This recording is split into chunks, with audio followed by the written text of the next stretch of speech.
Morning, everybody.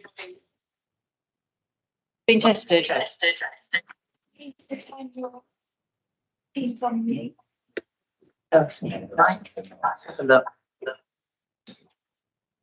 What am I doing?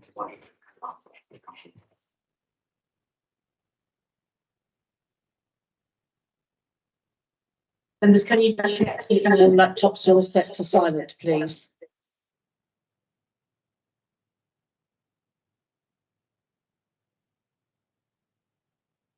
We're there now. Good morning, everybody, and welcome to this December meeting of the Eastern Area Planning Committee. This is one of 3 area committees of Dorset Council, and our remit are the previous areas of Purbeck and East Dorset. For the benefit of the public, I'm Councillor Tony Coombs and I'm the chairman of this committee. If I could introduce the Office of Support to you this morning. To my left, I have Kim Powell, and to her left, we have Elizabeth Adams, who will be doing the presentations this morning. To my right, I have Phil Crowther, who is our legal support, and Megan Rochester, our committee support officer. We also have 2 other guys in the background, making sure that everything runs smoothly. So thank you to you guys as well. I'm very pleased to welcome members of the public to our meeting to listen to the debate and the decisions being taken today, and that you have the opportunity to address the committee directly in accordance with our procedures, which can be found on the website. Please be aware that this meeting is being live streamed, and a copy of the recording of the meeting will be available on the website afterwards. And by attending this meeting, you consent to being filmed. Please can I ask you to ensure that any electronic devices are either switched off or turned to silent. And also please be aware of any trip hazards from wires around the room. I'm now going to move on to our agenda. Item 1 are apologies for absence. Do we have any apologies, please? Thank you. We've received apologies for absence from councillors Shane Bartlett, David Took, John Worth, Robin Cook, and David Took, John Worth, Robin Cook, and Shane Bartlett. I had on my list too. Thank you. Do we have any declarations of pecuniary or other conflict of interest, bias, or predetermination? Bill Trite. Thank you, Madam Chairman. Bill Trite, Swanage Ward. The planning application in agenda item 6 has been through several iterations over a period of time, such that it would have appeared negligent of me in representing my constituents if I had not made my views known in respect of the proposals. This has predetermined me as far as this committee is concerned, so I will not participate in the discussion or vote in item 6, though I ask to speak on the subject as a Swanage Ward member. As our legal advisor directs, I shall then leave the room after speaking. Thank you. Of course, I will allow you to speak as local member. Are there any other declarations at this point? If anything does become apparent during the meeting, please let us know as soon as you're aware and we can deal with it at that point. You have the updated minutes of the meeting held on the 25th of October that have been circulated in advance and published on the website. Are you happy that I sign them as a true record of the previous meeting? Great. Thank you, members. So moving on to public participation, can I remind members of the public that this is a meeting being held in public and not a public meeting, and only those who have registered to speak will be allowed to address us. The first 3 members of the public, including any community or amenity group who have registered to speak for and against the application, including the applicant or their representative, up to a maximum of 6, will be invited to address us this morning. If the applicant or their representative registers to speak, then only the first 2 members of the public who wish to speak for the application may address the committee. MPs need to register in the same way and will count as one of the 6 speakers. Town and parish councils and ward members of Dorset Council who are not members of the committee who wish to address us will also be allowed to speak, providing that they have given due notice. All requests have to have been registered at Democratic Services by 8:30 a.m. on Monday, the 4th of December, and each speaker will be strictly limited to 3 minutes. So we have two applications before us today. Can I ask, have there been any requests for deferral or withdrawal, please? Madam Chairman, Kim Cowell, there have been no requests for withdrawals or deferrals. Thank you.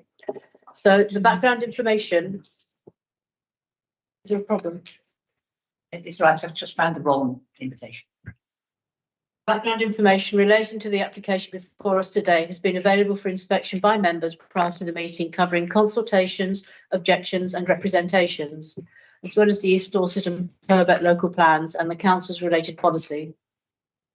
For each of the two items, I will invite the case officer to introduce the item, and then members of the public, planning agents, applicants, town and parish councillors who have registered to speak will be allowed to address us in the following order: public against the application, public in support of the application, the applicant or agent, the town or parish council, and then local member.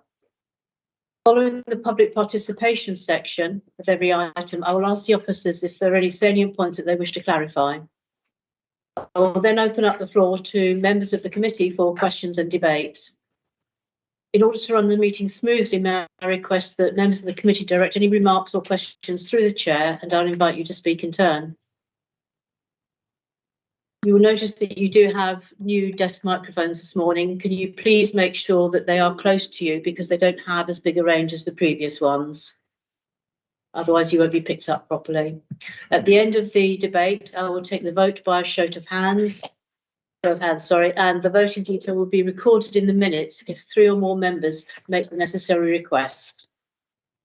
So with all the intros and stuff out the way, we should now move on to our first application, which is agenda item 6, PFUL 2023 03413, 23 De Moulin Road, Swanage, for demolition of dwelling and erection of 4 dwellings. And Liz is going to take us through this. Thank you, Liz.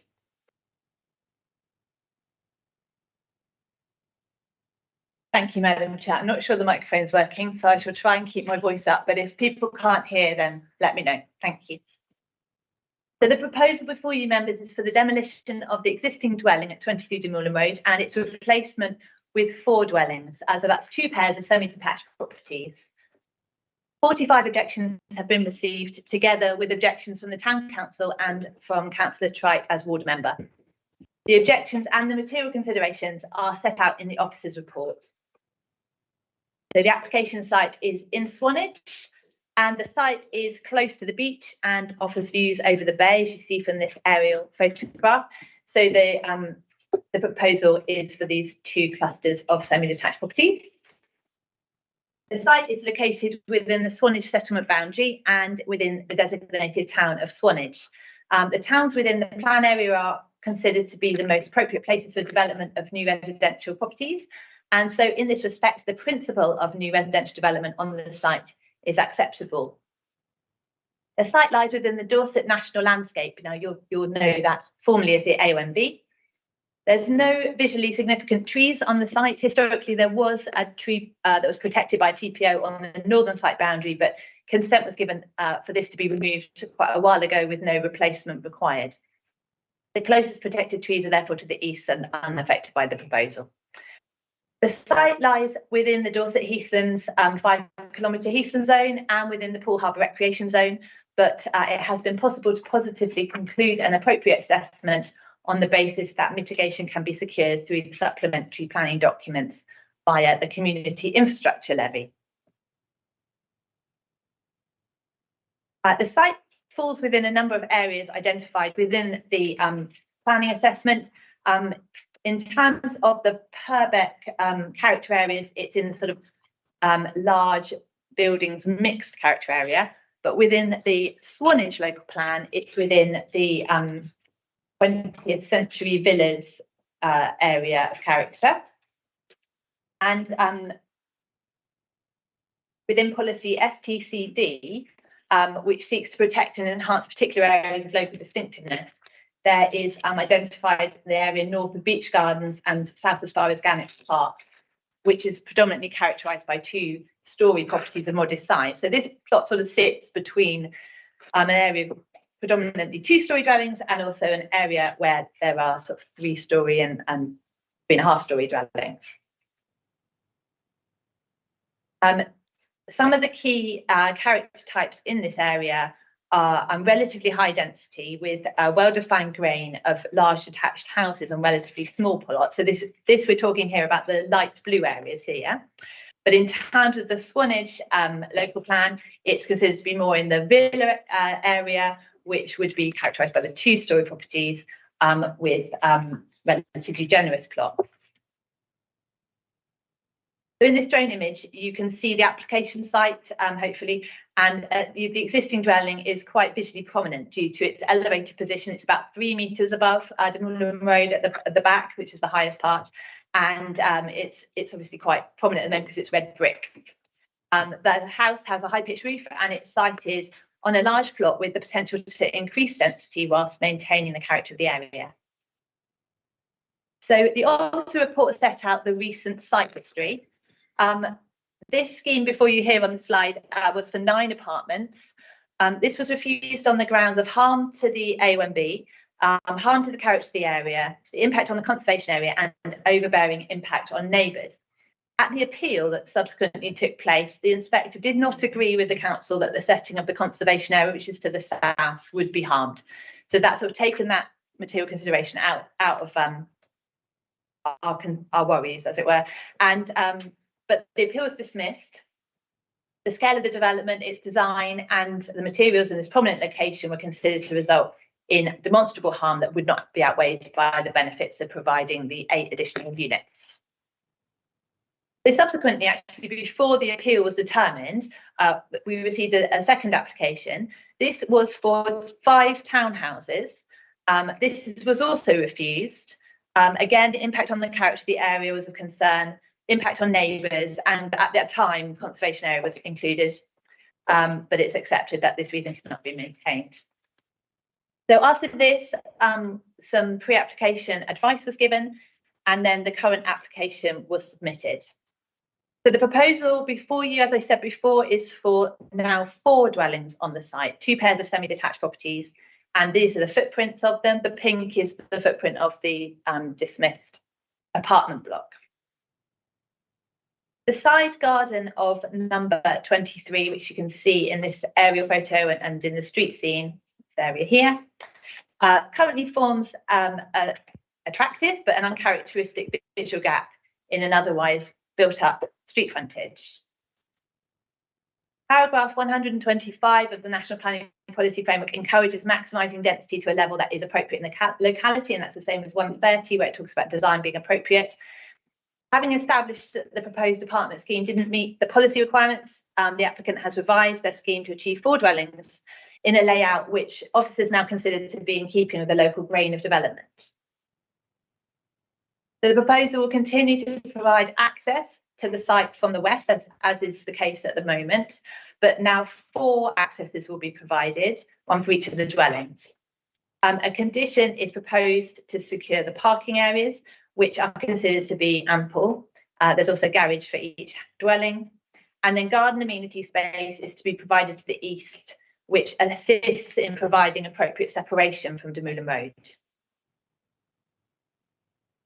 This is the highway to the west of the site. It's not adopted, so the council doesn't have any control over its condition, and that's a private matter. The increase from 1 to 4 dwellings on the site will be associated with increased traffic movements, but this isn't considered to be likely to be to a degree that would be associated with harmful noise or disturbance or affect the character of the highway use, which already serves Oceana, which has got 9 flats next door. So then you see this is the house which is to be replaced, and then beyond it is the gate for the other properties. A construction management plan condition is suggested, however, to ensure that impacts during construction phase would be minimised. So this is the, it was actually the rear of the properties, but it's the frontage in terms of 23 Demulham Road. The design shows 2 pairs of detached dwellings over 3 floors. Gables provide some architectural interest facing Demulham Road, and the flat roof dormer windows of modest scale. The height of the properties is greatest on the rear facing the bay, which is this element here, but the single story elements, there's small sort of balcony projections here. You've got a single story element here to the north and there's small projections for the garages on the back, which just help to provide articulation. The design approach creating villa-style properties is considered now to be appropriate, relating suitably to the site context. The existing dwelling is shown blue here just to provide you with context. Here we see the existing and the proposed street scene. The buildings are not significantly higher than their immediate neighbours, so Oceana to the south, and then you've got 25 and 27 Demulham Road to the north. And the visual dominance in the street scene would be limited by their form and design. The scale of the development is not considered to be inappropriate following the reduction in the overall eaves and the ridge height from what was originally proposed. The applicant has appropriately addressed the reasons for refusal given for the previous application and the dismissed appeal by reducing the height and the massing of the upper floors, by setting the buildings further back from Demulham Road and reducing the hard surfacing area to the west of the buildings. Whilst the dwellings are bulky, it's considered that they can be accommodated without harm to the grain and spacing of the area, and therefore the proposal is not considered to have a detrimental impact upon the special distinctive character. The proposal appropriately responds to its context and would not have a harmful impact on the national landscape in respect of its scale or design. Neighbouring amenity has been critical on this site because it's elevated particularly. There aren't any dwellings immediately to the rear. There is an existing dwelling which already looks over the existing property on the application site, so that relationship would not be significantly changed. So the main issues are for the properties to the north and the south. In terms of the relationship with Oceana, which is to the south, this is a block of 6 flats, and the buildings will be sited appropriately side to side. The front elevations of the semi-detached pair of dwellings are slightly stepped to secure an acceptable relationship with this frontage. And the slope of the proposed roof on the southern dwellings away from the boundary would help to slightly reduce the impact of the modest increase in height in comparison with Oceana. So it's not considered that they would result in an overbearing effect for the occupant. There's a 6 metre separation gap, which isn't huge, but there are limited numbers of windows on the northern elevation of Oceana.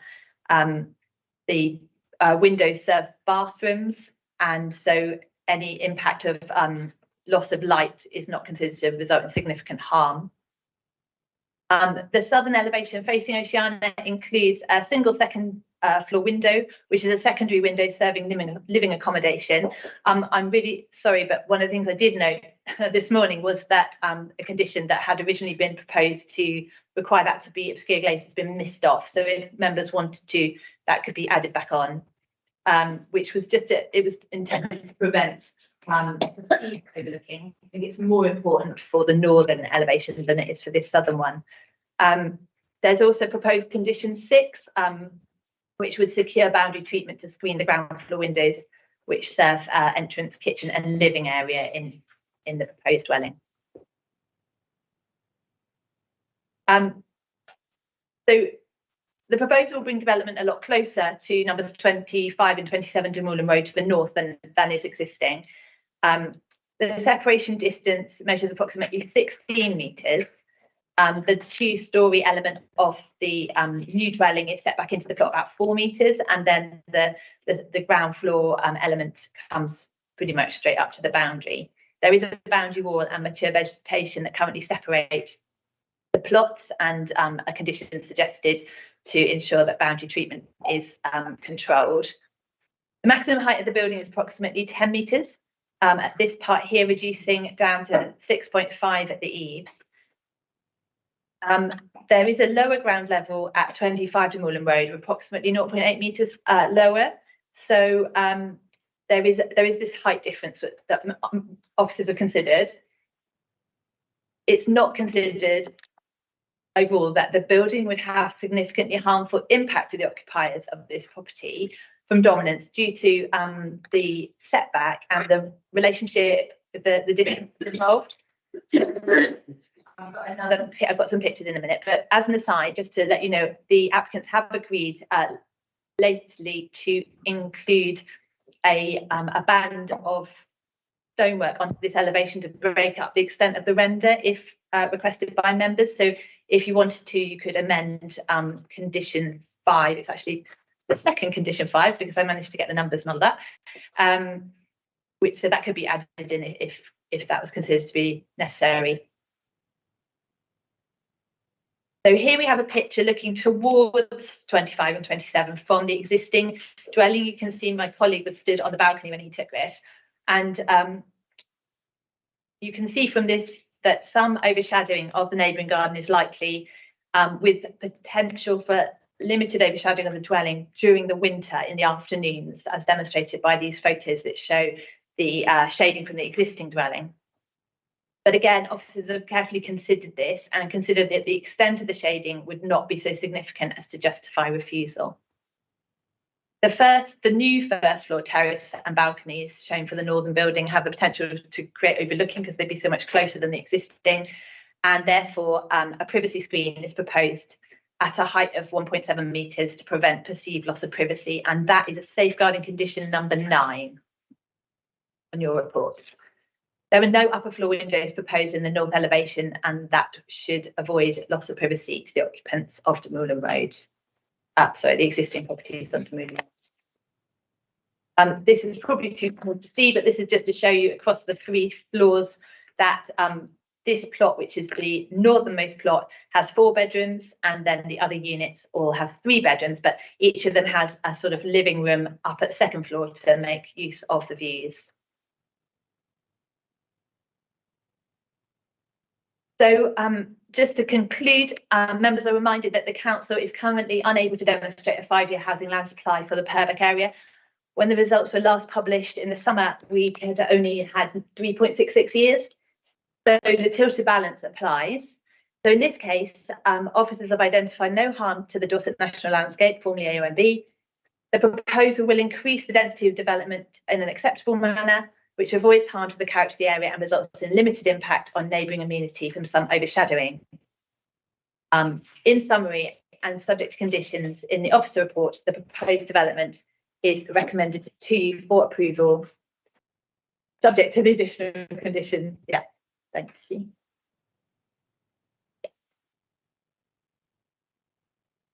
Sorry, thank you, Madam Chair. Thank you very much. Okay, I'm now going to move on to our public speaking. I have 2 public speakers on this application. The first one is James Kane. Morning, sir.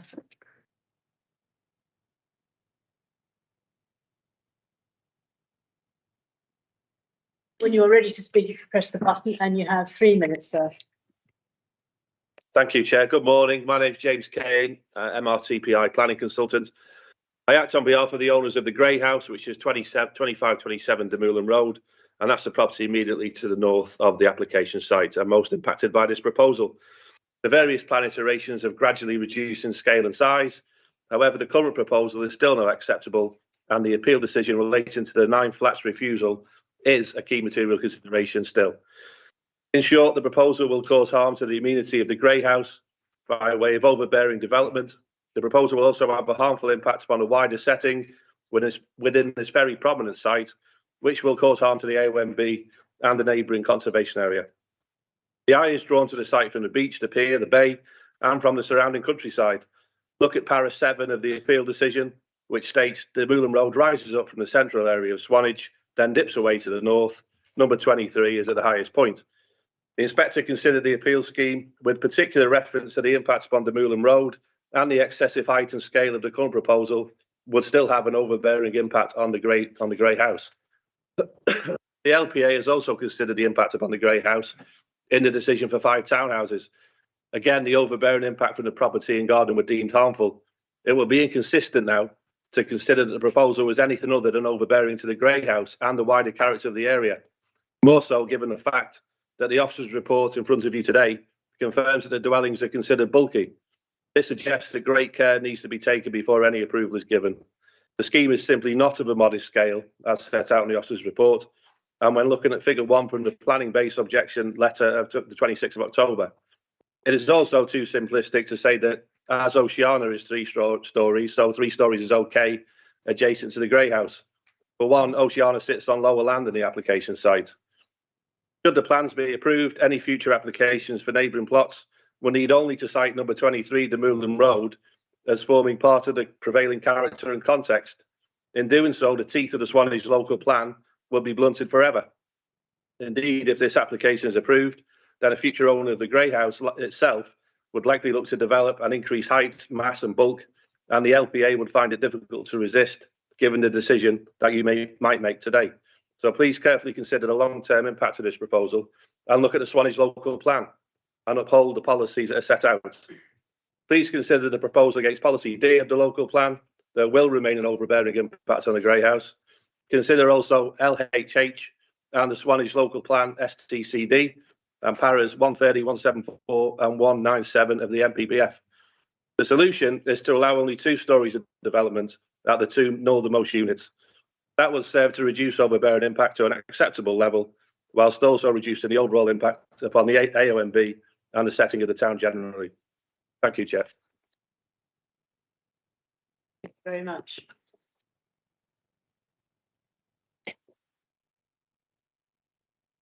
And my second speaker is Alan Davis as agent for the application.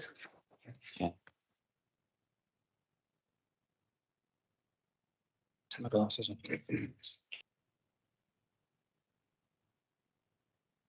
Thank you, Chair, and good morning, Switch members. your microphone on, please. That one?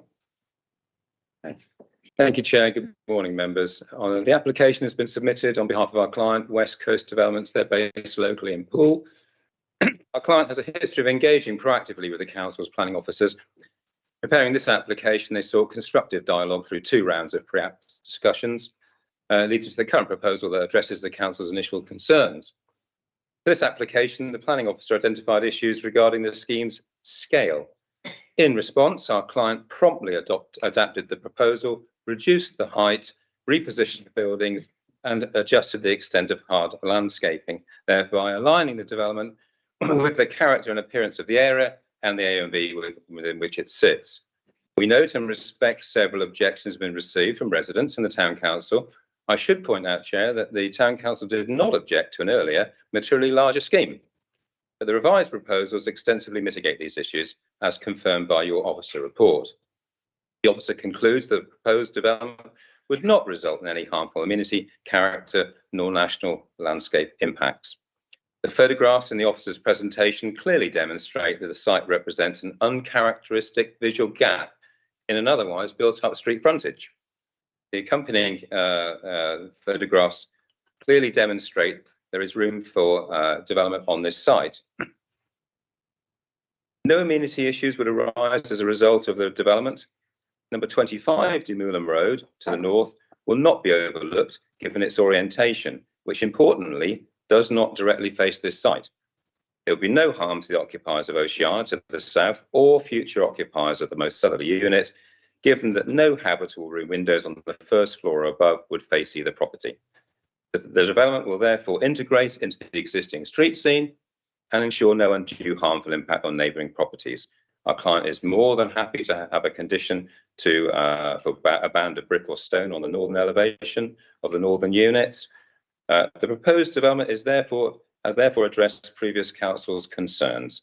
The proposal will result in substantial benefits, including, but not limited to, the net of 3 family-sized homes, therefore assisting the council in addressing its undersupply of housing in the Purbeck area, as you've heard from your officers. To confirm again, the council can only demonstrate the 3.66-year housing allowance supply, which is below the requirement of 5 years. On behalf of our client, I commend the officer's recommendation of approval to you. Thank you. Thank you very much.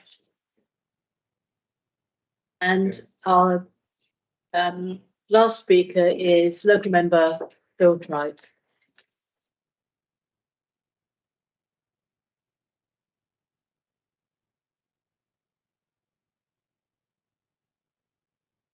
Thank you, Madam Chairman.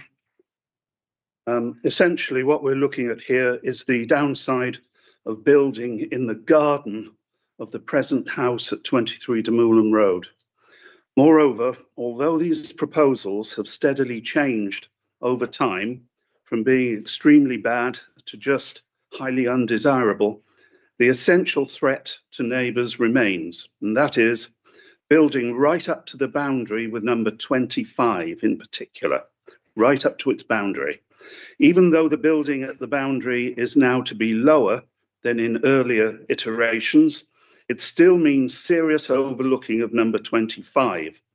The blocking of sunlight to number 25, especially in winter time, and loss of amenity for this particular neighbour.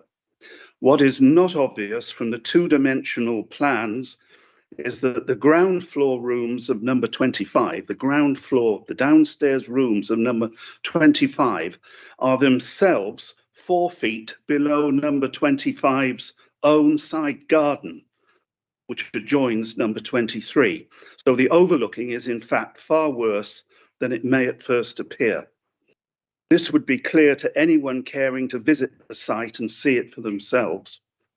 The other factor which isn't clear from two-dimensional plans is that number 23 and its present garden are on the brow of a significant hill, and the new building on the garden will appear seriously over-prominent when viewed from anywhere on the seaside of the road, let alone from the sea itself, and from many other vantage points in the town, like Peveril Point. The height and scale of the proposed houses is still completely out of keeping with surrounding properties, representing overdevelopment that's detrimental to the important street scene and character of this particular area of Swanage, an area predominantly of detached houses set in generous plots. Earlier this year, the inspector's decision in dismissing an appeal for an earlier iteration of the planning application for this site identified the main issues for the site as being: one, the effect of the proposals on the character and appearance of this area of the town, and two, the effect on living conditions of occupants of neighbouring properties. Now, on both of these counts, this application unfortunately still fails, and this recommendation to grant consent is again much against the local public interest and indeed against the reconsidered view of the Town Council. Thank you very much. Thank you very much. Very nicely to time. Elizabeth, is there anything you wish to respond to from the comments, particularly in regards of the Swanage plan referred to by one of the speakers? Thank you, Madam Chair. I was just going to come back. Oh, thank you. I was going to come back to the overlooking just briefly to confirm. So this is the side elevation that's facing north, so facing the Grey House. So there's currently proposed to be one roof light, which could be obscure glazed by condition. If members were going to add that additional condition, there are 2 windows at ground floor level, and it's anticipated that they would be screened by boundary treatment. So that was just to clarify. Oh, and the 1.7 metre obscure glazed screen there, which again is subject to one of the conditions that is recommended. So that was just to cover the overlooking. The chair asked about the impact on the Swanage local plan. There was talk of sort of setting precedent. As members will be aware, each plot is considered on its own merits in the context of the existing development and the current local plan. So we have to consider this application and its merits, and not maybe let our imaginations run away with what that could mean in the future. Officers no concern about the height, and that has been that is one of the main concerns that has been fully assessed, and that is for members to determine now whether you can agree with officers that the height has been sufficiently resolved and that the buildings now are sufficiently follow the grain, this sort of link between these higher buildings, which are identified in the townscape, and the villa style buildings that are identified in the local plan, Swanage local plan. and decide whether this is an appropriate proposal for this location. But officers' recommendation is that it is. Thank you. Thank you very much for that. On the button. Okay, I'm now going to move on to the members of the committee. Alex, you're my first speaker.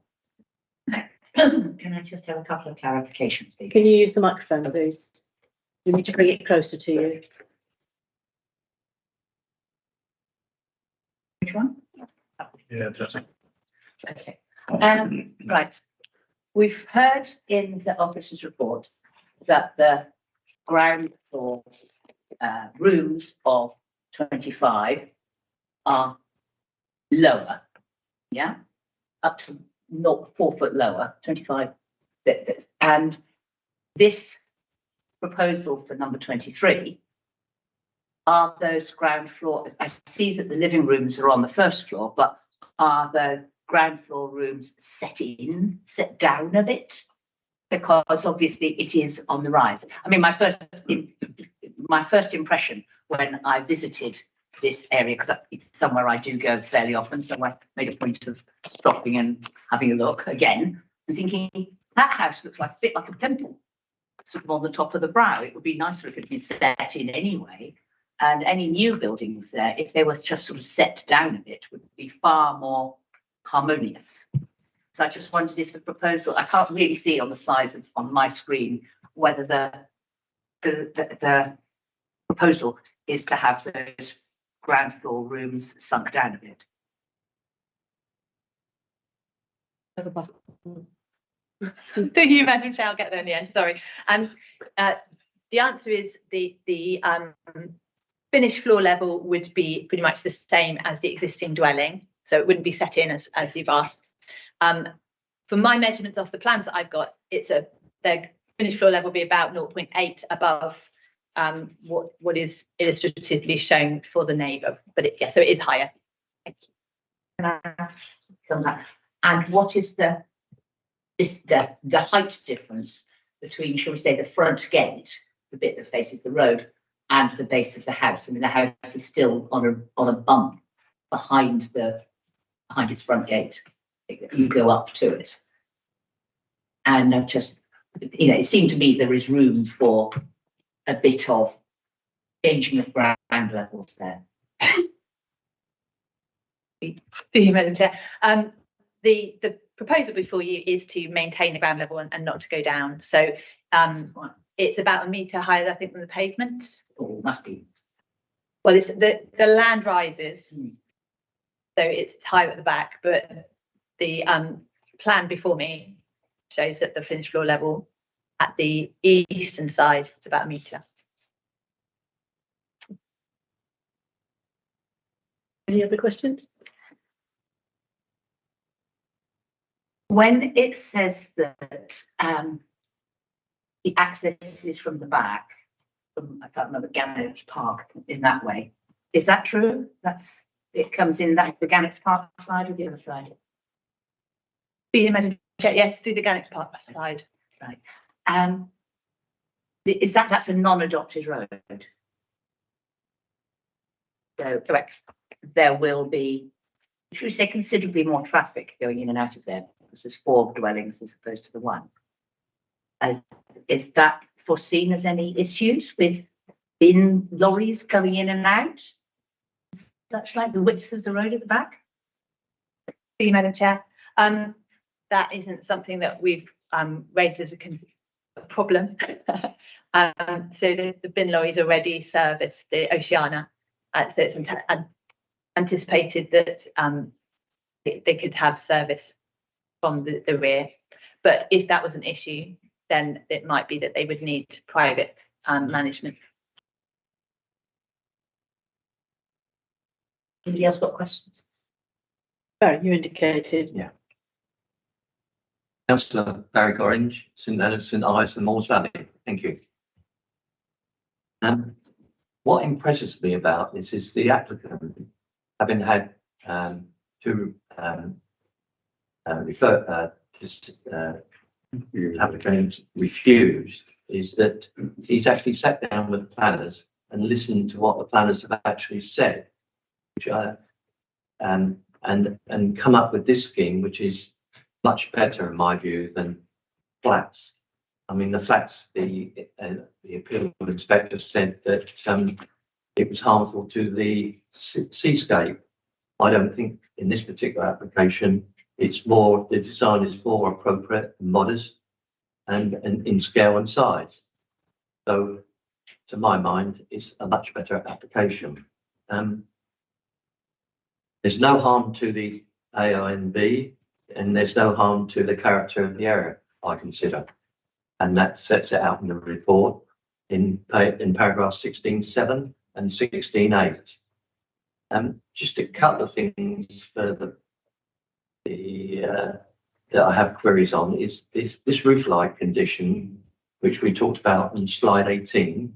Could we just go through that again? And also the rendering. Could we just talk a bit more about that?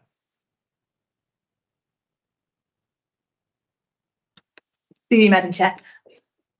So in terms of the roof light, that's there's a secondary window, so it's serving a living area. There's a primary window which looks out over the bay. So this roof light is providing additional just light to the room. It's anticipated that that could reasonably be subject to an obscure glazing condition to say that prior to first use of the building, that the roof light should be glazed with obscure glass to industry standard level 3 and thereafter retained as such. Probably we could have limited opening, just thinking, because you wouldn't want overlooking to be negated, the obscure glazing to be negated by being able to open the window. So I imagine, so the building control requirements should be met by the front window in terms of access. So I wouldn't envisage an issue with if that was to be fixed light. In terms of the banding, so as was mentioned by the applicant's agent, it was just a suggestion that to break up the scale of the render in terms when it's seen in the street scene as you pass, or for those living next door to just have a band of stonework along the central part of the elevation. So that would be all conditioned then as part of any of them. I think the answer is that if members propose that as extra conditions, if the application is granted, then yes, it would. Yeah, thank you.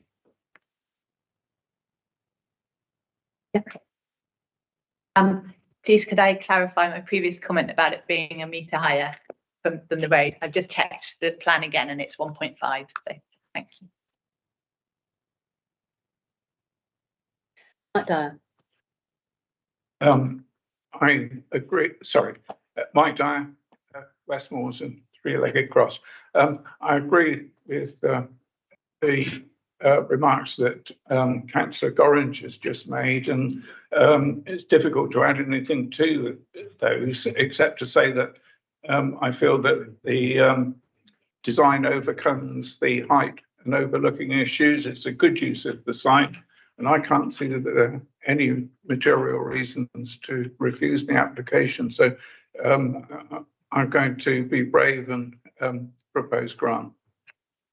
Is that grant as per the report or with the 2 extra conditions? With the extra conditions, Chairman. Do I have a seconder? Do any other? Do you want to speak to it? Yeah, I'm happy to second it with the conditions as I've previously said and what Councillor Dyer has just said. Thank you.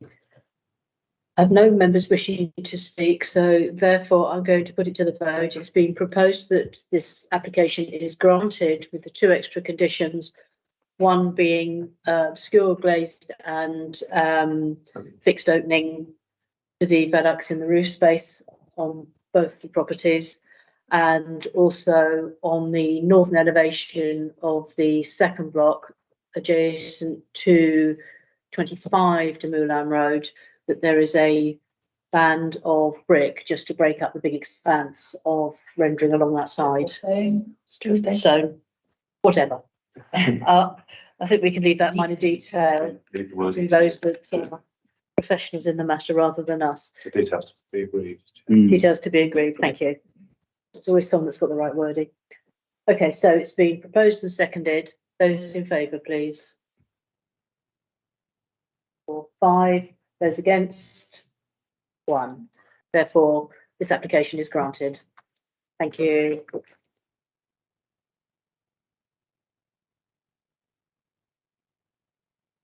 Somebody like to get Councillor Tripe back?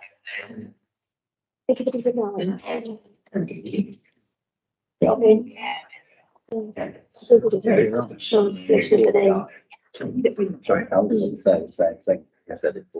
So the Y stays as a 9. I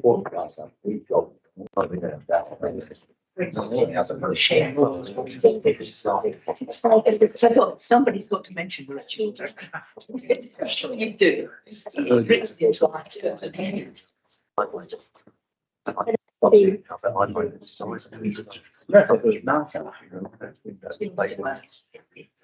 Yes. Move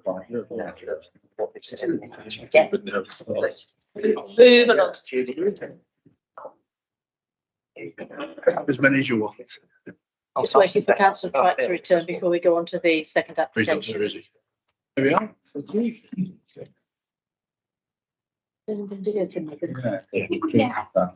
This kind of.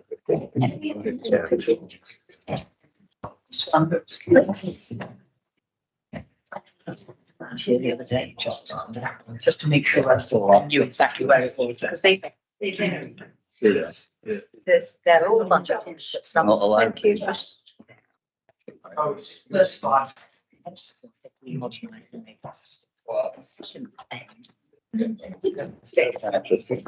Like.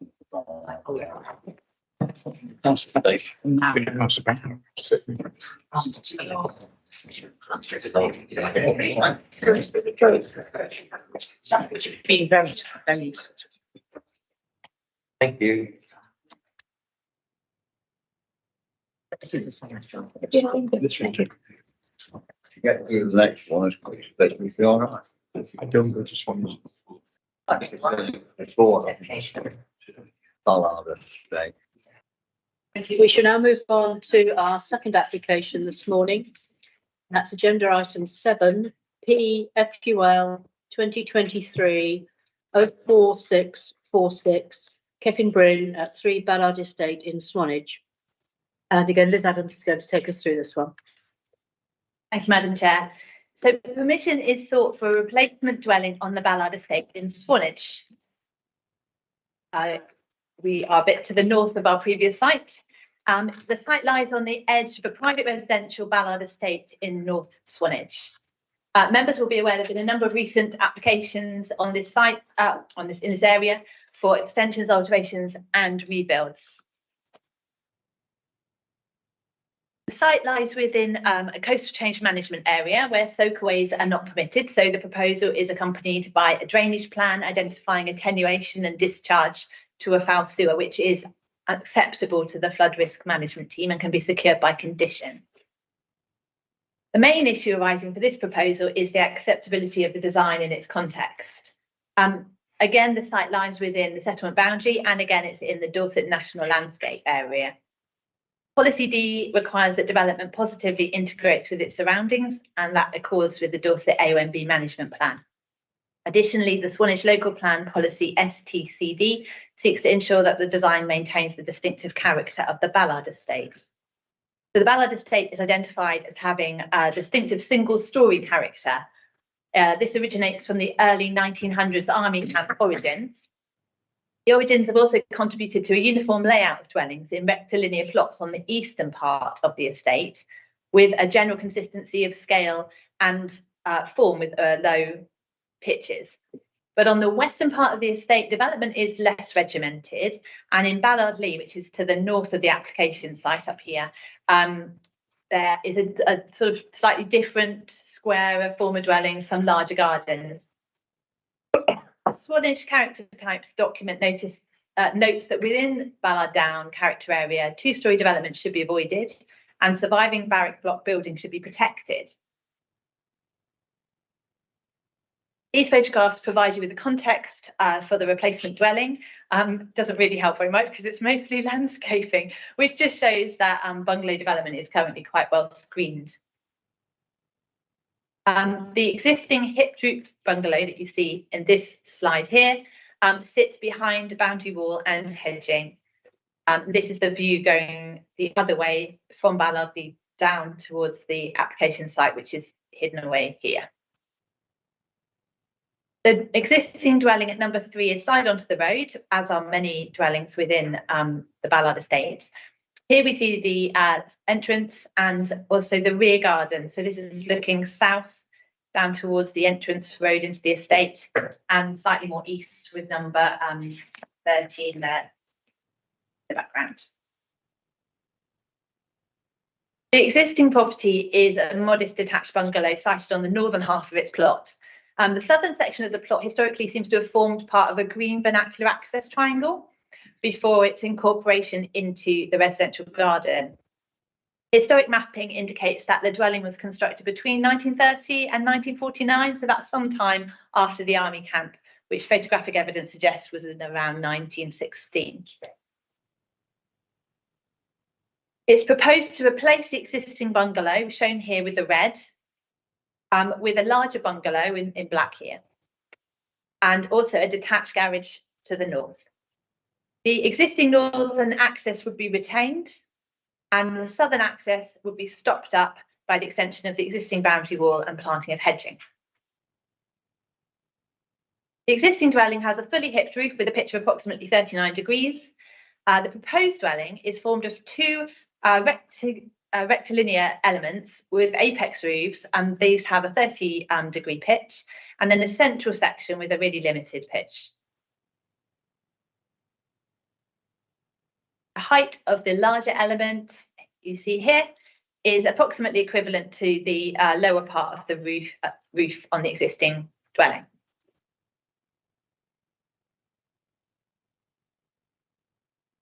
In the officer report, it talks about the planning history.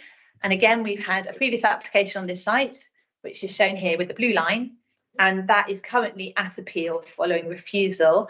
And on the basis of its scale, form, mass and positioning, which would encroach, can you see how it comes south here, encroach into the formerly open triangle area and impacting on the spacious character of the street scene. The positioning and mass of this lengthy eastern wing was considered to result in a proposal that would appear visually dominant and overbearing in the street scene to the detriment of the local townscape character. These slides are just to show you the difference between what is currently at appeal and what is before you. The height of the bungalow has been reduced a little bit, but as has the overall mass. So it's gone from 5.8 to 5. And 4.8 there to 4.2 on the smaller part.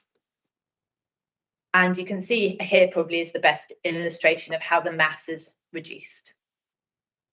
The length of the western elevation remains unchanged, but the pitch has been slightly reduced and the reduced bulk is evident. Members, you'll want to make your decision on the basis of the acceptability of the new application against what is currently there, but hopefully these comparisons just provide illustration to show what the differences are that have enabled officers to change to a positive recommendation. The application also includes a replacement detached single garage, as I said before, with the incorporation of renewable energy. There's solar panels on the top here. You can see the maximum height, including the solar panels, is 3.1 metres. These are street scene plans provided to help us understand the relationship with the neighbouring dwellings. The red is the existing bungalow. Objections have been received from neighbours, visitors to the area and the Ballard Estate Company in respect to the layout, scale, height, mass and design of the proposal and related impacts on the character and appearance of the area and neighbouring amenity. The officers consider that the revised scheme results in a proposal that is now proportionate in its plot and would not therefore appear out of character in respect of the variations in footprint, size and form of development in proximity of the application site. It's noted that the Ballard Estate Company has its own design guidance for development, which this application does not meet. However, this is not adopted by the council and therefore doesn't form a material planning consideration for the determination of this application. These 3D visuals have been provided to try and address neighbours' concerns. It provides an indication of how the development might appear. You'll see here that at the moment there's a nice view of the hills, and there's concerns have been raised that the new development would reduce these. But as this illustration shows, it's predominantly the boundary vegetation that limits views within this area. And yes, the scale of the dwelling would increase, but officers are satisfied that the scale now proposed would not be overbearing. Although neighbouring properties, again, they're in close proximity, it's tight grain there. No demonstrable harm to their amenity has been identified. Number one is a bungalow. Don't know if you can see it, it's sort of hidden there. It has first floor accommodation in the roof. The only window to the new dwellings that would face, so there's 3 dwellings here on the eastern elevation facing number 1. They are to serve bathrooms, so a condition is proposed to obscure glaze those windows. The western element has a hipped roof here with an approximate height of 4.2 metres. And it is noted that the dwelling will have greater depth and be positioned close to the boundary along here.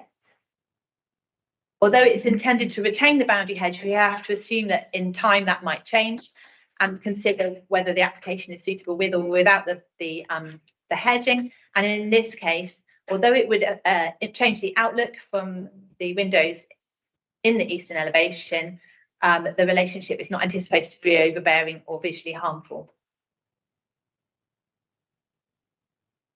To the east, number 11 is positioned quite close proximity but separated by the road. A shadow analysis has been submitted with the application to demonstrate that shading would not be significantly greater for number 11 than it is existing from the dwelling at the moment. There are windows in this property that face towards the dwelling, as you can see. I don't know, it might not be able to see because it's a bit small. Sorry about that. You can see the windows in here, but they would continue to benefit from this open frontage area. The proposed garage up here, as you saw before, has got quite a low roof, and the 11.5 metres with number 5 means that it's not considered that it would cause harm to amenity of that property. And there we just see the separation distance. And these plans are quite useful because they also show the 45-degree angle that is used sometimes to just assist in identifying whether there's going to be impact on light. These, again, they're only illustrative 3D visuals, but they show how the building might appear on the site. So this is looking from the south, and then this is from the north of the garage. So in summary, the proposed dwelling doesn't any longer extend into the southern open triangle of land incorporated into the plot. It has a low single-storey form, and the scale of the proposed building can be accommodated without resulting in overdevelopment or harm to neighbouring amenity. So the officer recommendation is one of approval subject to conditions, including a landscaping condition and the obscure glazing condition, as I previously mentioned, and that's set out in, I think it's paragraph 18 of your report. Thank you, Madam Chair. Thank you very much. I'm now going to move on to our public speakers. We have 4 members of the public that wish to speak on this application. The first one is Karen Beach.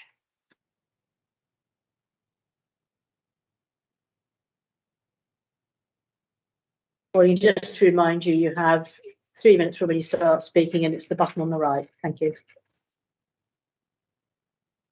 Karen Beach, I'm work for Ken Park Planning. I'm speaking on behalf of the Ballard Estate Company, which manages the estate for existing and future residents. The application site is prominent in the estate. It is on the corner of the entrance to the estate on one of several internal access roads. There is a large area of open space to the rear of the existing bungalow, between the building and the road, which extends to approximately 27 metres at the deepest point. The existing bungalow forms part of a group of several bungalows of similar size and character, all of which have the same building line. This arrangement forms a visually open entrance into the estate. The area's perceived spaciousness is a fundamental part of the character of the area, and there are views towards Ballard Down to the north.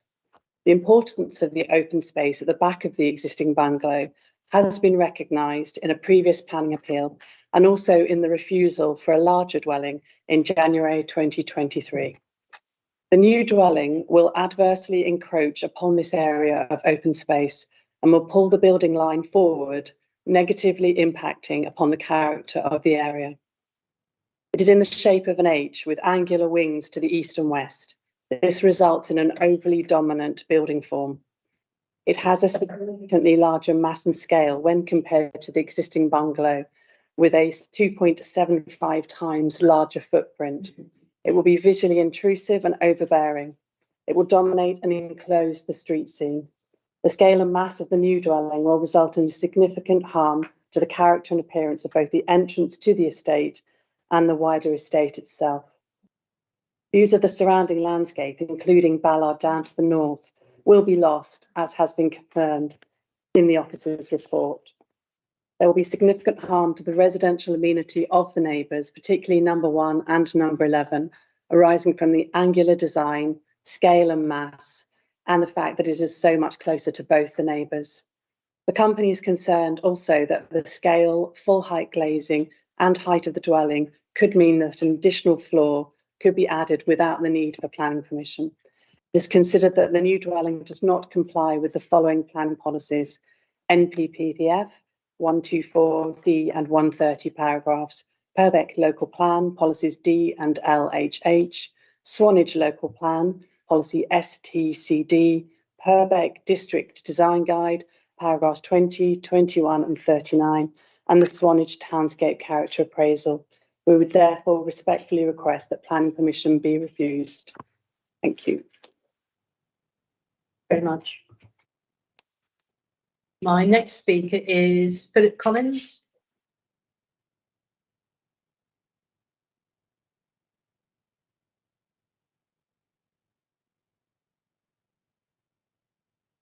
Thank you, Madam Chair. My name is Philip Collins, speaking on behalf of the Ballard Estate Company. This is a very important application for the local character and appearance of the Ballard Estate. In recent years, the estate has welcomed developments with excellent modern designs that respect local planning policies. Number 7 is a good example. The owners took great care to ensure that their proposals integrated well with their neighbours, suited the character and appearance of the locality, and did not impact the street scene or the landscape. In our view, these plans for number 3 do not do so. The scheme is an only slightly amended version of one where permission was refused in January and is now subject to a recent appeal, as you've heard. The applicant in its appeal statement has sought to compare number 3 with the recently completed number 7. The owners of number 7, who are here today, disagree. They've made representations in the recent appeal pointing to the many differences that need to be assessed between the two sites due to their location and design. We agree, and we've said so both in the appeal and in our representations here. Number 7, although significantly larger than its immediate neighbours in Ballard Lee, sits comfortably alongside them, as it's designed deliberately intended, with the highest part of its roof to the rear of the site, away from the road. Some facts about this amended scheme compared to the refused scheme. The building in the amended scheme is only slightly reduced in footprint, 22 square metres, that's 3%. It's only slightly reduced in length by just 3 metres. It's only slightly reduced in height by just 0.7 of a metre. So as the planning presentation said, it's a little bit smaller. The building has been moved slightly on the plot to the west, thus being even closer to number 1, then slightly further away from number 11. Now, can these changes, these slight changes, justify approval on the merits when the original scheme was refused on the basis of its height, its bulk, its mass, and its encroachment into the existing open space? None of number 3's immediate neighbours are of a comparable size, comparable scale, or comparable mass to the amended scheme. All the neighbouring houses have a footprint of less than 100 square metres, with an established building line along the front south elevation. By contrast, at 253 square metres, the amended scheme will have 2.75 times the footprint of the present dwelling. It will extend 6.5 metres forward to the southwest from the present dwelling and from the present established building line. And it will have not just the largest footprint amongst its neighbours, it will in fact be the largest property anywhere on the Ballard estate. It will in fact be 25% larger than the largest house on the estate. And it will have a roof length of 17.5 metres, almost 6 times the length of the present ridge, which is in the centre of the plot, whereas this will be alongside the eastern boundary. I'll ask you to sum up, please. With its form, height and mass, it will be highly visible, intrusive and dominant on the street scene and the landscape. And we ask you to refuse it. Thank you. Very much. My third speaker is down as Barbara Livingston, but I understand she's not well. Can I just double check whether she is in the audience? No, that's fine. I have agreed that Simon Grays may speak in her place. Thank you. Sorry, Barbara's not well. She can't talk at the moment, so she wouldn't be a very good speaker. I'll try and put her words in. Just switch your microphone on, please, sir. Thank you. Thank you for this opportunity to express my views on this second plan application. I live at number 11, adjacent to the proposal that is across a narrow lane. My bungalow, together with number 3 and several others, are a group of 1930s houses of a particular character for that period. Bungalows are of modest size and scale, all are less than 100 square metres, and the proposed dwelling is 253 square metres or over 2,700 square feet. The style of the roofs are attractive with short ridges, hips and cross gables and flat roofs. These houses add to the local character of this part of the estate. We were all surprised to see the plans before you, as they are for a dwelling of such great size and mass. I find it difficult to understand plans on paper, but I could see the impact of the east wing from my living room window because I could relate it to the lines of the present number 3. It appears like a huge monolithic barn-like building, 57 feet long, which I feel will be overbearing and affect the character of this part of the estate. I was so concerned at the possible negative impact of this wing that I contacted the Ballard Estate Company, who arranged a meeting with Mr. and Mrs. Parton to come and see the effects of themselves. That's the owners of number 3. A friendly discussion took place and the Partons agreed it was big. And Mr. Parton told me that if he were in my position, he would not be happy. We then looked at the proposal at the road junction outside number 2 with the residents Alan and Jackie. Their concerns, the concern along with many others, was the blocking of the views towards Ballard Down. Mr. Parton wanted to impress the effect of the huge chimney as an enhanced feature, but I feel that architectural statements are not suited to this estate. We also visited my neighbour's modern bungalow at number 17, as she has a vaulted ceiling in her living room, such as that proposed for number 3. Mr. and Mrs. Parton liked the room and were asked to guess the internal height. He said 4.5 metres. It was 3.4 metres, which surprised everyone. So why is there a necessity for this proposal to have such a high internal ceiling? We estimate it'll be around 4.7 metres or 15.5 feet high. I'm concerned that Mr. and Mrs. Parton do not fully understand why retaining the character and appearance of the estate is so important to those who live here permanently. We are sorry that the planner was unable to take up our offer of a site visit to show the impact of this proposal as we showed Mr. and Mrs. Parton. First application is now with the Bristol Planning Inspectorate and we have finished our written objections 2 weeks ago. Many of the residents on the estate feel worn down by this process, which is a threat to the whole of our community. We hope that the planning rules will be abided. This uncharacteristic, oversized and dominant proposal will be turned down. Thank you. Thank you very much. My next speaker is Alan Davis, the agent for the application.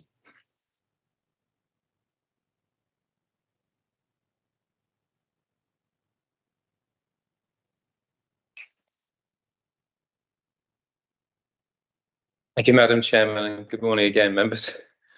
We commend the officer's report of approval to you. Just a couple of extra additional points of clarification, if I may.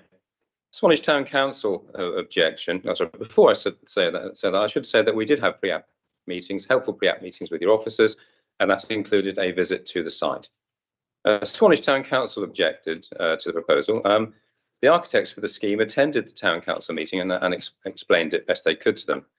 One of the objectors presented a 3D visual drawing of their interpretation of the proposals. The architects believed that this was not accurate. The Town Council appeared to have been influenced by this drawing, and whilst noting that improvements have been made to the design and scale, they resolved to refuse the application due to the ridge height of the eastern wing and the highly visible appearance, which is out of keeping with the street scene and unique character of the area. In response, I can confirm that the ridge height is actually almost 1 metre lower than the ridge height of the existing bungalow, as your officers pointed out.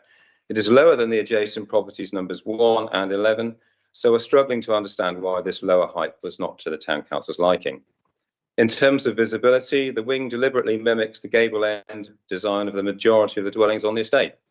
The site will be screened, as shown in the photographs, by existing mature landscaping.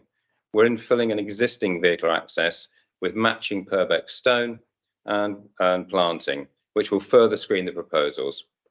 Loss of views towards Ballard Down has been mentioned. Well, members will be acutely aware there's no right of a view towards a distant landscape feature. Many other roofs on the estate block views of Ballard Down. One would be hard pushed, in fact, to find a housing estate where there are no uninterrupted views. Not in keeping with the estate characteristics has been raised. Well, as the officers pointed out, numbers 1, 1A, 3 and 11 differ from the historic layout of the majority of the Ballard estate. You could see that on the original drawing put up of the site layout. And so we believe the development complies with the prevailing low-level character of this part of the estate. There's been talk about chimneys being higher than is necessary. Chimneys are a dominant feature on the edge of the estate. We deliberately included in that to make sure that complies with the rest of the appearance of the estate. The majority of properties around the site have chimneys. And there's been talk about the height of the building internally. That's not particularly a planning matter, but in terms of clarification on that, one objector's claimed the internal height of the east wing is almost 5 metres in height. It's actually just over 4 metres. Anyway, to summarise, Chairman, the proposal has been carefully designed with neighbours and character of the area in mind. Your officers have visited the site several times and agree, and they're supporting the proposals. On behalf of our client, I commend the case officer's recommendation of approval to you. Thank you. I have no further public speakers. However, I do have a deputation from local member Gary Suffolk, who is unable to be here today. And I'm going to ask Megan Rochester to read that out. I ask the Planning Committee to refuse this application on the following basis. It does not comply with the NPPF as the development neither maintains the area's character or does it add overall quality to the area. Its size and bulk in comparison to the surrounding buildings makes it out of character. The existing Purbeck plan asks for new buildings to integrate with their surroundings, and this does not as per my previous comments. The Swanage local plan for new buildings asks that they protect and enhance the distinctive local characteristics of the Ballard Down area of distinctive local character. This application does the opposite. This development, by virtue of its scale, mass and form, does not relate well to the neighbouring properties or spaces and is not harmonious, and as such it is damaging to the landscape of setting of the Ballard estate. I asked the committee to acknowledge the special area of Swanage and adhere to the NPPF Purbeck local plan and Swanage local plan, whose relevance is to protect and enhance the town. Thank you. Thank you very much for that. Liz, I'm going to come back to you, please. Are there any points that you wish to reflect on from all of the public speakers? Thank you, Madam Chair. Just a couple. There's quite a lot of talk about maintaining the distinctive characteristics. So policy STCD and the distinctive character area really highlights that the predominant distinctive part of the Ballard estate is that it is single-storey development, which this proposal maintains. And it also, our previous concerns about impact encroachment at south into that open space has been relieved by pushing that eastern wing further back. But in terms of, in case members were worried, because we haven't removed permitted development rights in the proposed conditions for works to the roof, which obviously would be critical if you want to maintain the single storey form.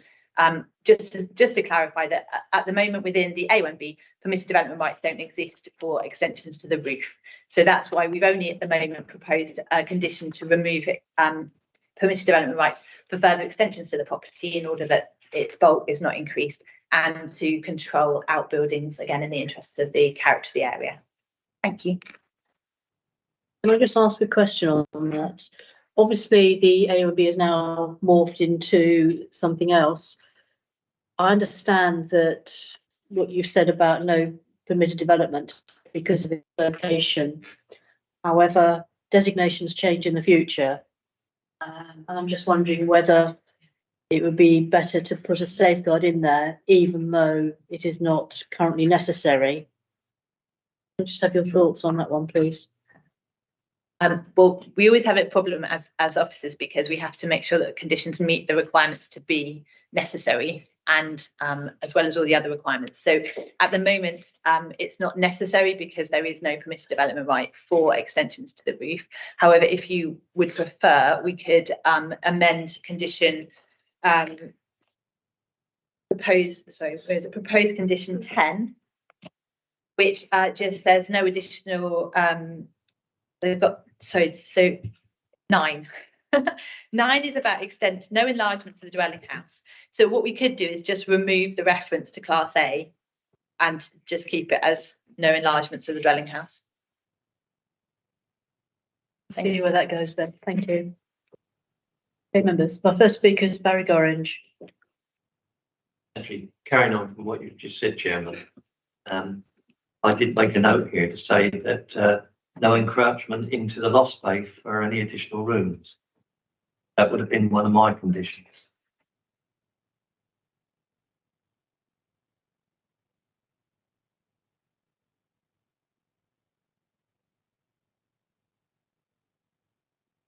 My only comment on that would be that the height of the building is such that I can't foresee that any loft accommodation would be possible at this present moment. You wish to come back? Go back to, I think it's slide 9. Yeah.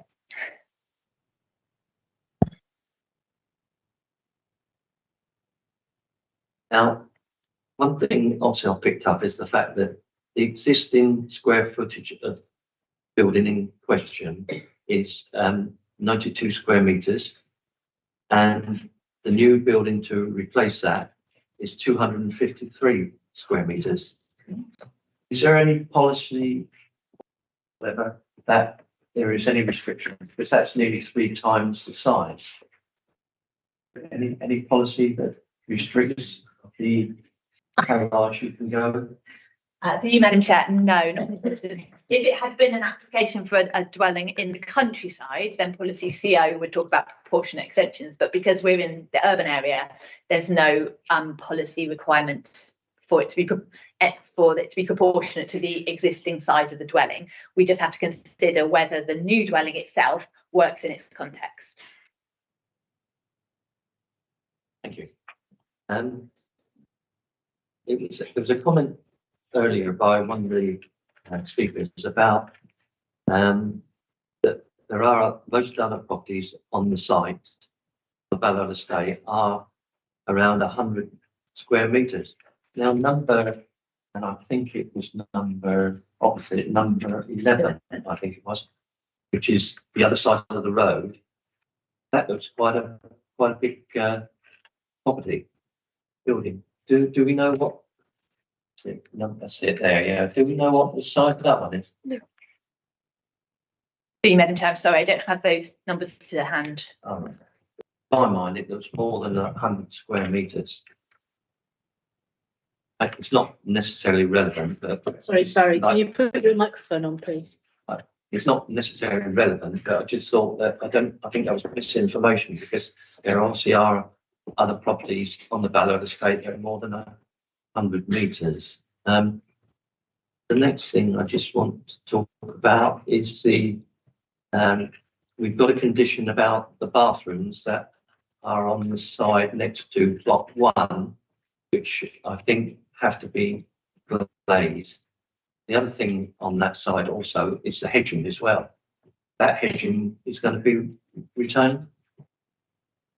Madam Chair, it's shown for retention on the plan. Yeah, that is the intention of the applicant. So all the hedging around the whole property boundaries, that's all going to be retained, including the walls. Madam Chair. So suggested condition 7 is that a soft landscaping and planting scheme is submitted if approval is granted, so that we can secure that. So because if, for instance, something happens during the development, some roots get cut, the planting fails, we would want to have a landscaping scheme that says, no, we're going to replace that within 5 years to make sure it's maintained. Right, thank you.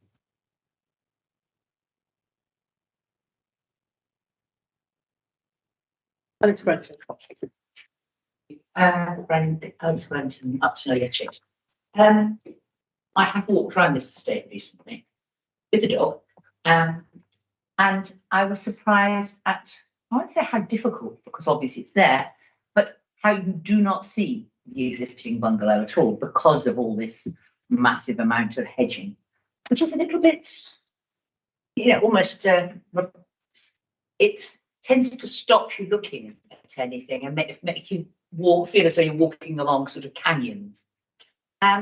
So I would suspect when you were walking, if the first scheme went ahead and you were walking up that lane, you would barely see it. You'd have to know it was there.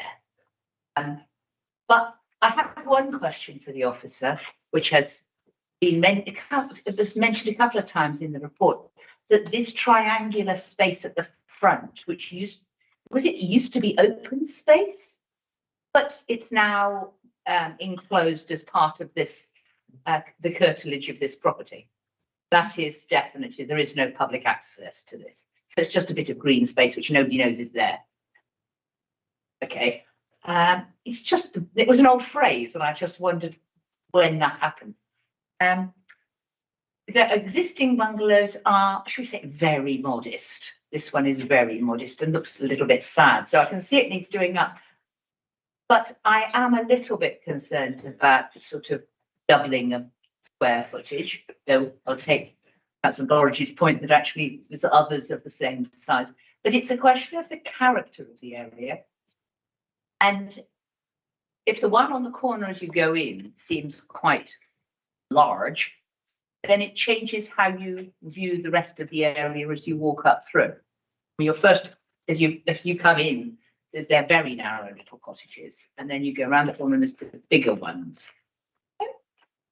I'm not totally happy that it fits in with the character of the area, but I'm not quite sure how to change that, apart from a complete refusal, which seems a bit extreme. Thank you. Thank you. Bill Trite, the other local member. Thank you, Madam Chairman. Could I just ask a couple of questions first, and then reserve a few comments for afterwards?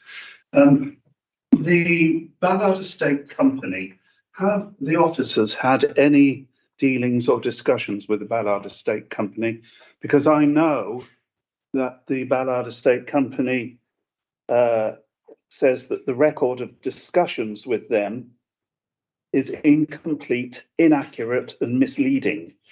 Now, I've known the Ballard Estate Company not extremely well, but I've had dealings with them over the course of 30 years, and I know them to be eminently sensible, normal, level-headed people, and that's why I am concerned to hear such people making statements like this, because the Ballard Estate Company is not prone to making up charges against anyone which are inaccurate or untrue. So can I just ask the officers that first? The company has said that it is willing to work with applicants and I would imagine that would include the planning authority too, on a solution with a design ethos that reflects the estate's character, which this, frankly, does not. So it seems to me that a discussion of the kind described here by the estate company would be very advantageous. My second question is, I believe that a photograph has recently come to light. It's a drone photograph taken by Rightmove for the sale of number 3 back in 2021. Do the officers have a copy of that photograph by any chance? That's the least you do. Oh, sorry, can I come back? Sorry, just checking you'd finished. Yeah. Through you, Madam Chair. So firstly, in respect to the Ballard Estate Company, then there were third parties, so they're not involved in the planning process. They apparently did make an inquiry with my colleague about whether they could get involved in the pre-application process, but because pre-application is confidential, we could only do that if they were invited to and be part of it by the applicants. It's not something that we would be able to facilitate. So that's hopefully that one. And then the drone picture, I'm not aware of one, no. I continue, Anne. Thank you. Can I just remind members first that we're talking about the Ballard Estate, which goes back to pre-First World War. The buildings there were originally army Nissen huts. They were comparatively small and they were comparatively close together. Since then, of course, they have developed into dwellings of various but modest sizes and designs. And for decades, the residents there have adhered to the understanding that extensions must be modest, floors must be limited to 1, and there should always be concern for neighbours and the avoidance of things like overlooking. And over many decades, that arrangement has worked. I'm concerned that this represents a departure from that. I've described this sort of thing in the past as a race. The risk is a race to the bottom, and it should be avoided at all costs. And this council should not be aiding that process. We should be promoting and supporting the continuation of the arrangements relating to modesty in all respects, which this application, I fear, is not one. I'd like to, if I may, just repeat what the town council has said. Again, the town council's comments are based upon experience and detailed knowledge. And I report them as follows. The property is in a very prominent position in the estate. The ridge height of the new structure would be highly visible from the road, especially when exiting the estate. Visually, it's out of keeping with the street scene and the unique character of the area, and it's contrary to local planning policies. Further reduction in the roof height is necessary, reducing the visual impact it would have on the important character of the area.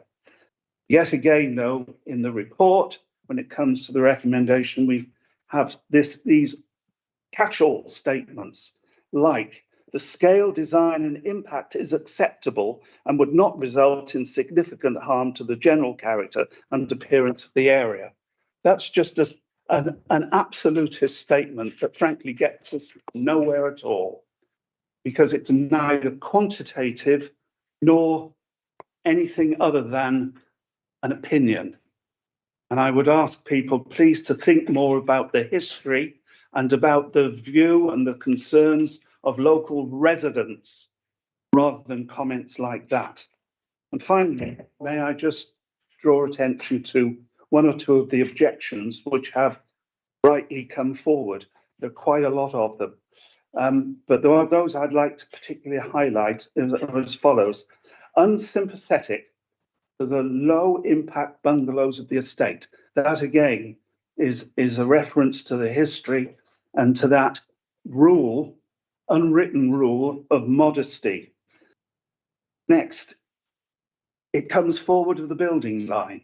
That is another, I think, one of the residents in the three presentations that we heard mentioned that, and incidentally, I fully endorse what those residents did say, and indeed what my colleague Gary Suttle said.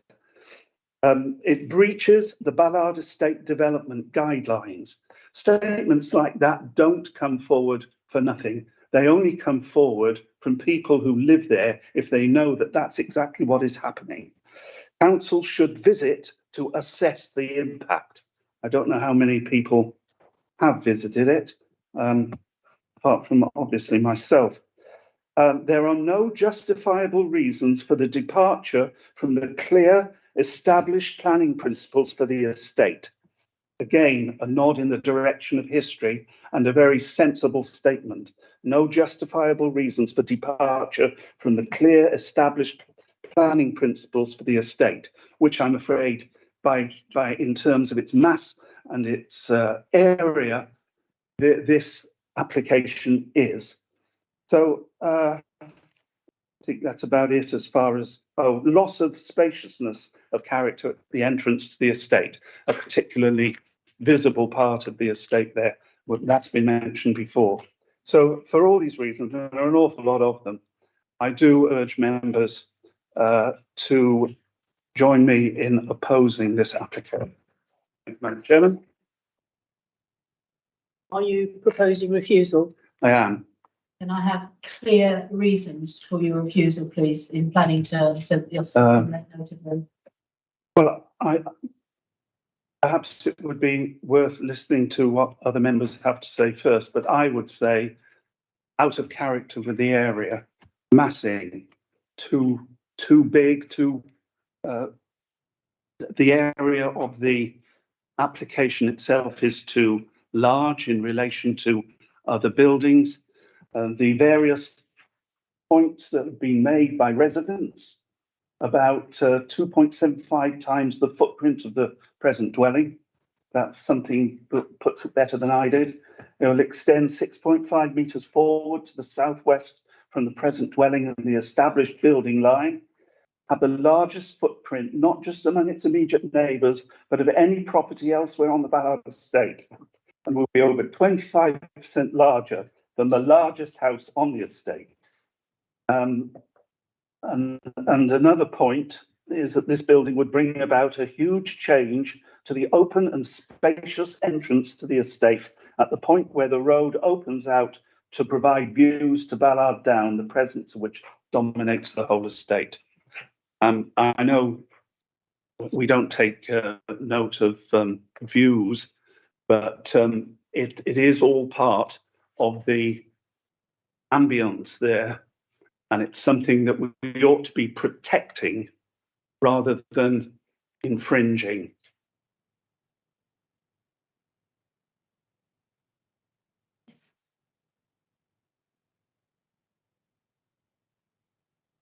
I'm just checking that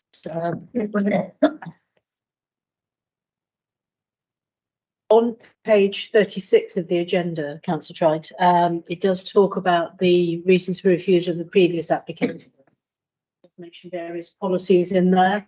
Do you wish to quote any of those policies? If so, I can't off the top of my head, but I would like to quote any policies, specific policy numbers, yes. What page? Page 36.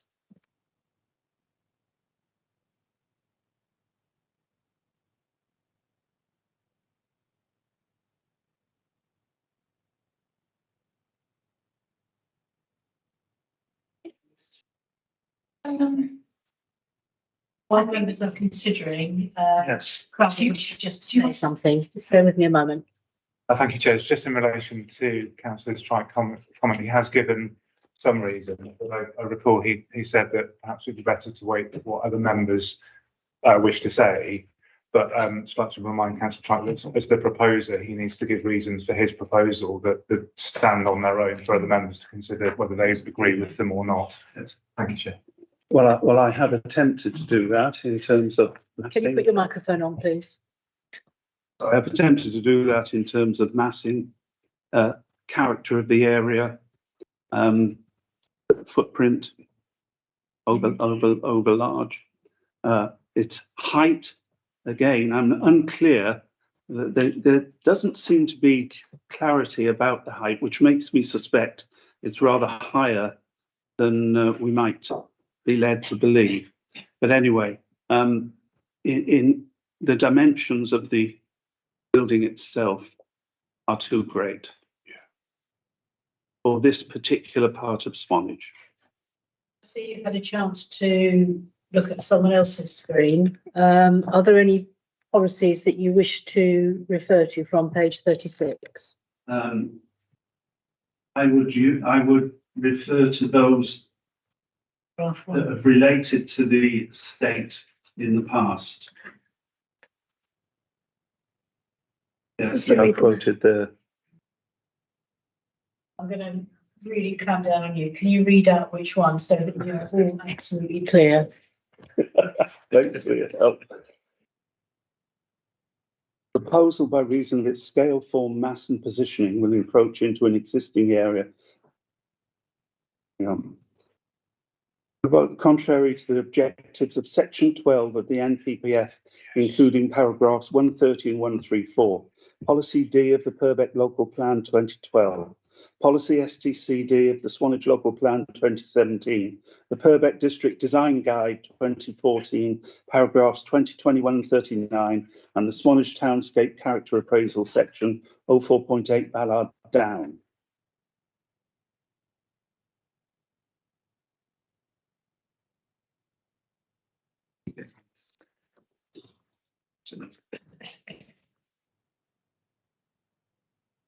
Does that help?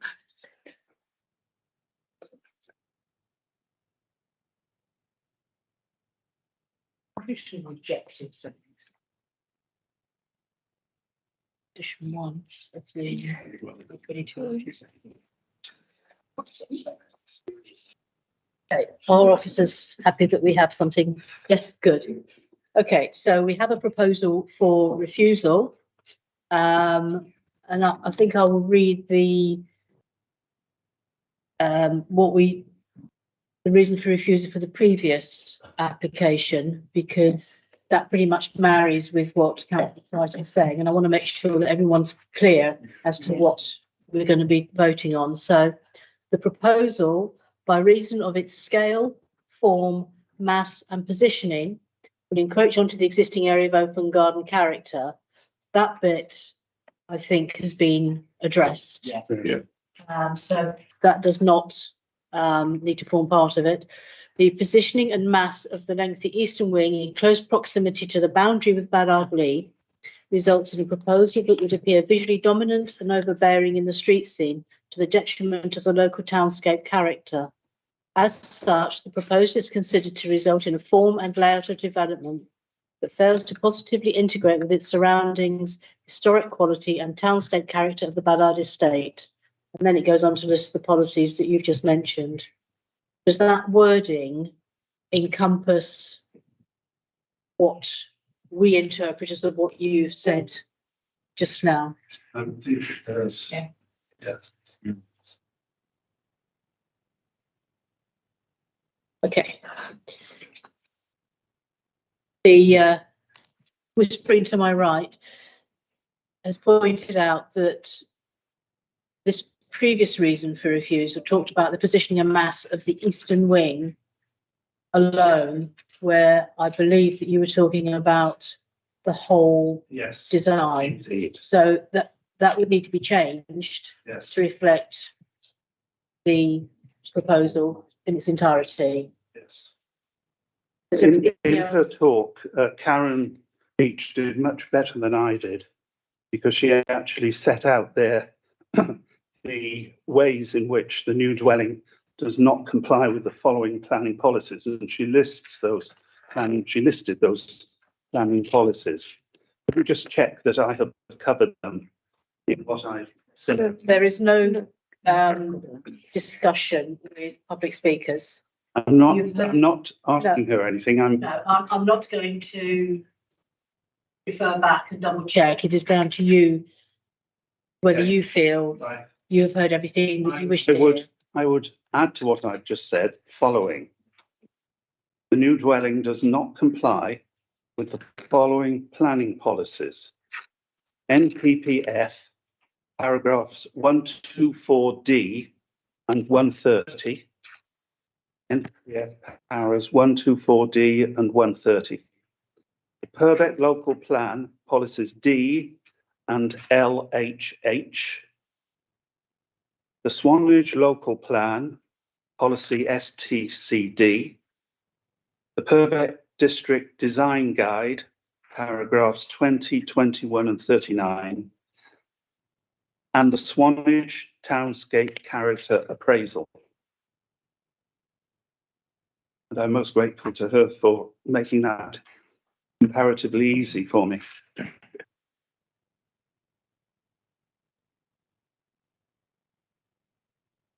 Are we now clear on the proposal for refusal? Do we have something that is acceptable? Yeah? Okay, so you have a proposal for refusal. Do I have a seconder? David Moore, do you wish to speak? Well, having heard all the. Can you put your microphone on, please? Yeah, sorry. Yeah, I think, Madam Chairman, having heard the reasons for objection, I don't think I can add anything particularly to it, except to second the proposal that we refuse. Thank you. Do any members wish to speak to the proposal on the table? There's a lot of talk about the character of Ballard Estate. And I think the one thing that, and although I have reservations both sides, the one thing that I would point out is the style of the property with large open south-facing windows looks much more like a sort of modern holiday home than a traditional modest house, which is what the estate is mostly made of. So I would say that my biggest reason for supporting Councillor Trite is that it will detract, whatever the word is, detract from the average townscape of this area. That would be a major reason I'm following him. Okay, do I have any other members that wish to speak to the proposal? In that case, then I'm going to put it to the vote. It has been proposed and seconded for refusal. I'm going to go through the words again. I think we've all heard them. So those in favour of refusal of this application, please. 5. Those against refusal? 2. Therefore, the application is refused. Thank you, members.